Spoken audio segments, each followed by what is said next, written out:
Story time. So, isang araw, which hindi naman na may araw dahil gabi na, nagkayayaan kami mag-ride. UP-UP lang dapat, pero yun, napapunta kami sa labas. Sabi namin, tara, Bridgetown tayo. So, ito, picture-picture pa kami. Saya pa namin eh. Na hindi namin alam, ito mangyayari. Gahanap talaga ng ano yan eh. Manong, magkano yan paano? Maglalagay kami ng bubog dyan sa tabi. What? Magkano yan, Manong, magkaya ka naman sa vlog. Ay, sorry.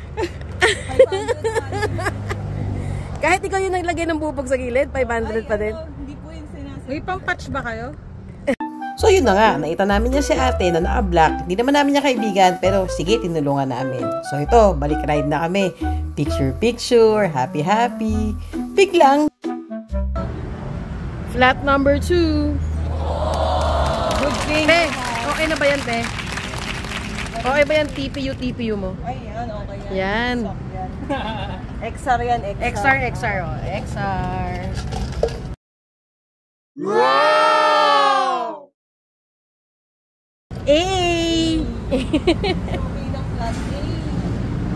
Tayo na. Buong ride ka nagpa-plato. Pa-practice yung vulcanizing.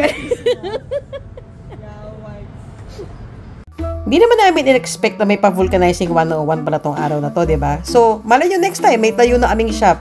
So, yun lang. Ingat!